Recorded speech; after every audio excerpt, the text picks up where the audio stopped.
ఉమ్మడి కరీంనగర్ జిల్లాలో దసరా వేడుకలు కోలాహలంగా జరిగాయి. పెద్దపల్లిలోని జూనియర్ కళాశాల మైదానంలో మున్సిపల్ శాఖ ఆధ్వర్యంలో రావణ సంహారం కార్యక్రమాన్ని అంగరంగ వైభవంగా నిర్వహించారు.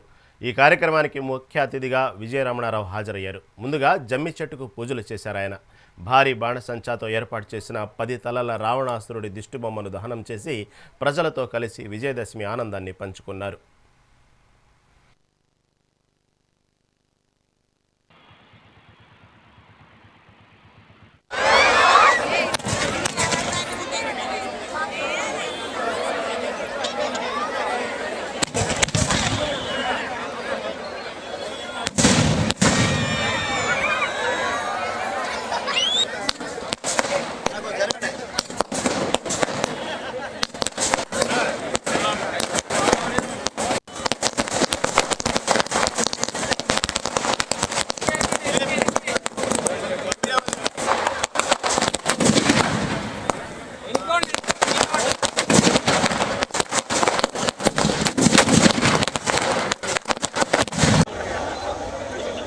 రావణ వధ కార్యక్రమం అదేవిధంగా మన అమ్మవారికి చాలా మంది గ్రామాన పెద్దపల్లి పట్టణంలో ప్రతి వార్డులో దుర్గామాత అమ్మవారిని పెట్టుకొని యువకులు కానీ మరి అన్ని విధాలు ప్రజలందరూ కూడా ఉపవాస దీక్ష ఉండి మన అమ్మవారిని రోజొక రూపంలో పూజించి మరి నిష్టగా మరి ఉన్నటువంటి 9 రోజులు పూర్తి చేసుకొని ఇవాళ చివరి రోజు అయినటువంటి రాజరాజేశ్వరి అమ్మవారి రూపంలో మరి అమ్మవారిని పూజించుకొని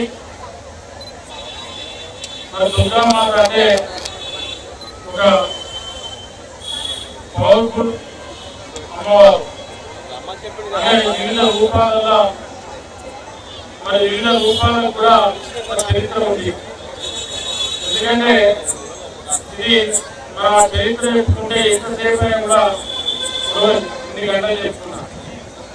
మరి అమ్మవారి జీవనంతో పెద్దపల్లి పట్టణ ప్రజలందరూ కూడా పెద్దపల్లి నియోజకవర్గ ప్రజలందరూ కూడా ఆ అమ్మవారి జీవనంతో మరి రాబోయే సంవత్సర కాలం పాటు అందరూ కూడా మంచి విజయం లభించాలని చెప్పి ఏ కార్యక్రమం చేపట్టినా కూడా విజయవంతంగా పూర్తి చేసుకోవాలని చెప్పి ప్రజలందరూ కూడా మంచి ఆరోగ్యాన్ని ఐశ్వర్యాన్ని ఇవ్వాలని చెప్పి అమ్మవారిని దుర్గామాత భవానీ అమ్మవారిని మనస్ఫూర్తిగా కోరుకుంటూ మరి ఈ రోజు ఇంత ఎత్తున ఈ జమ్మి